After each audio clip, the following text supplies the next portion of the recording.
गिरनार पर्वत पर गुरु गोरक्षनाथની મૂર્તિ તોડવા મામલે લોક સાહિત્યકાર રાજભા ગઢવીએ નિવેદન આપ્યું છે।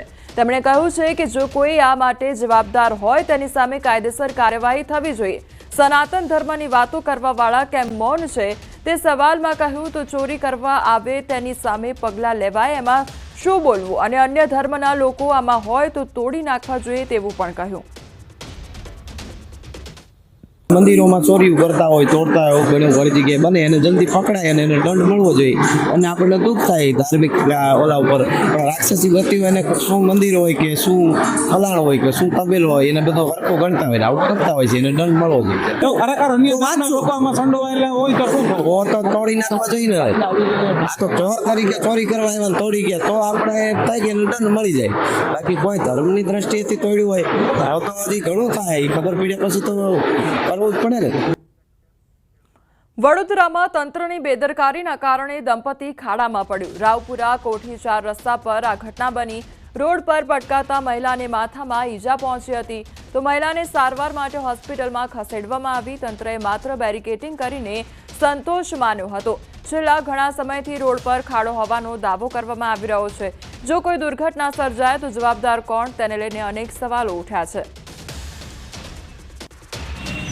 वच्चे कोठी 4 रस्ता अगर लोखंडनी एंगल मेली है और आ खाड़ा पूरता नहीं। आ कॉर्पोरेशन वाला केटला दिवसथी आ कोराट निकली गयो वरसाद जतो खाड़ा पूरता नहीं और आ एक्सिडेंट थाय तो जवाबदार कोण? आ मारी वाइफ ने माथा में वाग्यु छे। जो लोखंडनी एंगल आ कोठी 4 रस्ता खाड़ा ने लीधे पड़ी गया। अमे खाड़ो हतो ने ते बाजूवाळा स्कूटर दबाव्યું ने पा गबड़ी पड्या। अमे खाड़ा ने कई जग्या पर कोठी 4 रस्ता तंत्रने शुं कहेवानुं। एक तरफ वडोदरा महानगरपालिकाना म्युनिसिपल कमिश्नर अरुण महेश बाबू जे छे ते अधिकारीओने सूचना आपी रह्या छे કે ચોમાસું જતું રહ્યું છે, હવે આળસ ખંખેરો અને શહેરમાં જ્યાં ખાડા પડ્યા છે એ ખાડાનું પુરાણ કરો।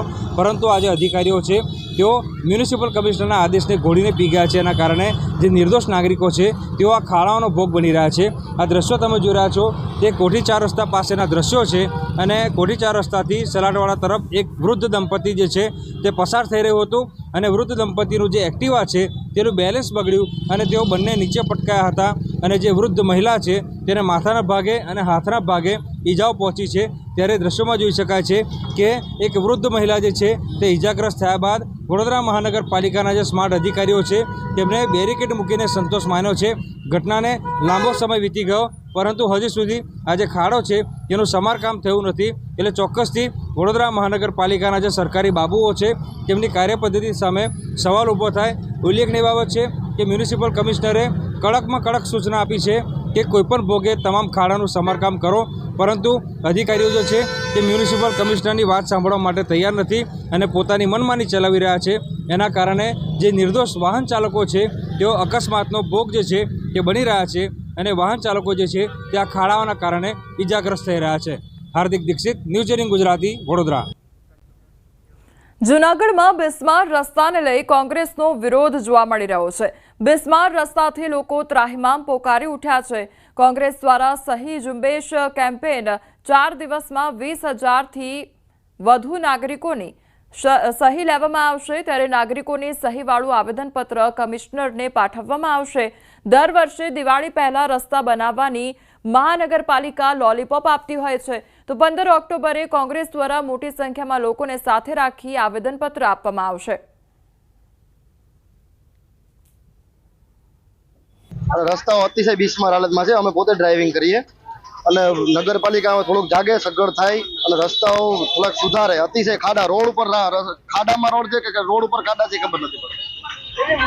અતિશય મુશ્કેલી પડે।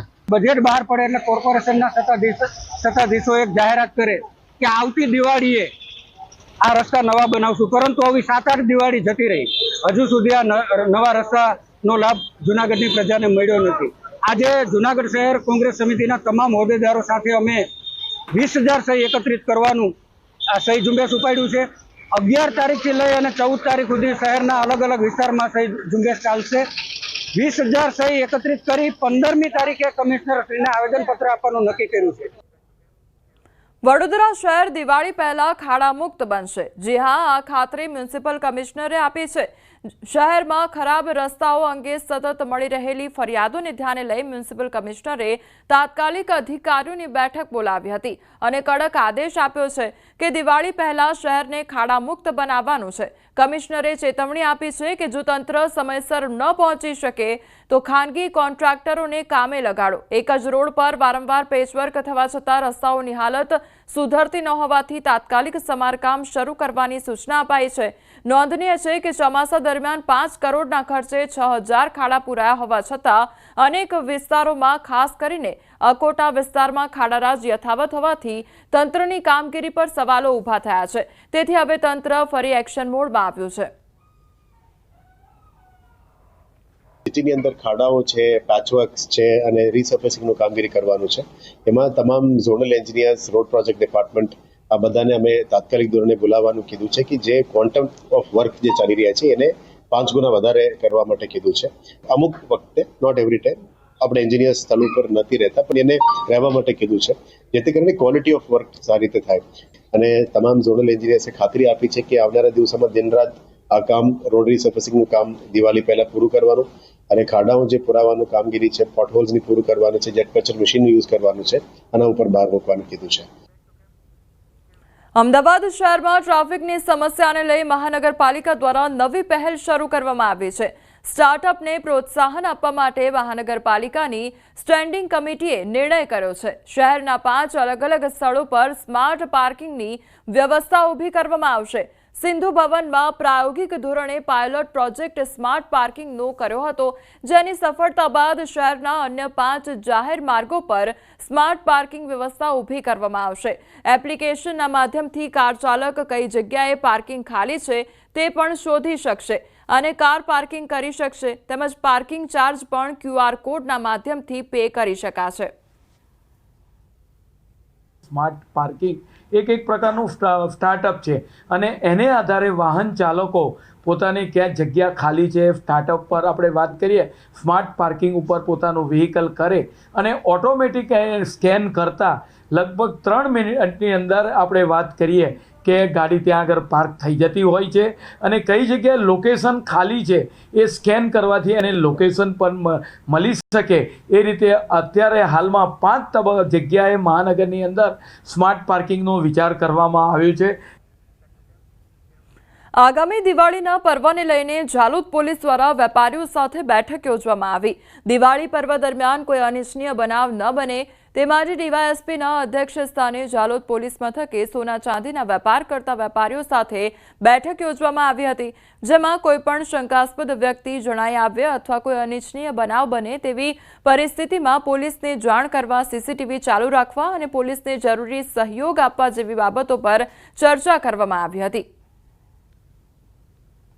ઝાલોદ વિસ્તારના અલગ અલગ વિસ્તારમાંથી આવેલા સોની વેપારીઓ સાથે તેમને દિવાળીના તહેવાર દરમિયાન સાવચેતી શું રાખવી અને શું રીતે કાર્યવાહી કરવી, પોતાના સીસીટીવી ચાલુ રાખવા, પોતાની જે લોકિંગ સિસ્ટમ છે એ ચાલુ રાખવી, કોઈ પણ અજાણી અનનોન વ્યક્તિ હોય એમની સાથે નાણાકીય લેવડ દેવડ કરતી વખતે શું ધ્યાન રાખવું, બરાબર, તે બાબતે એમને અવગત કરવામાં આવે. સમાચારોમાં આગળ વધીએ તે પહેલા રોકાઈશું એક બ્રેક માટે.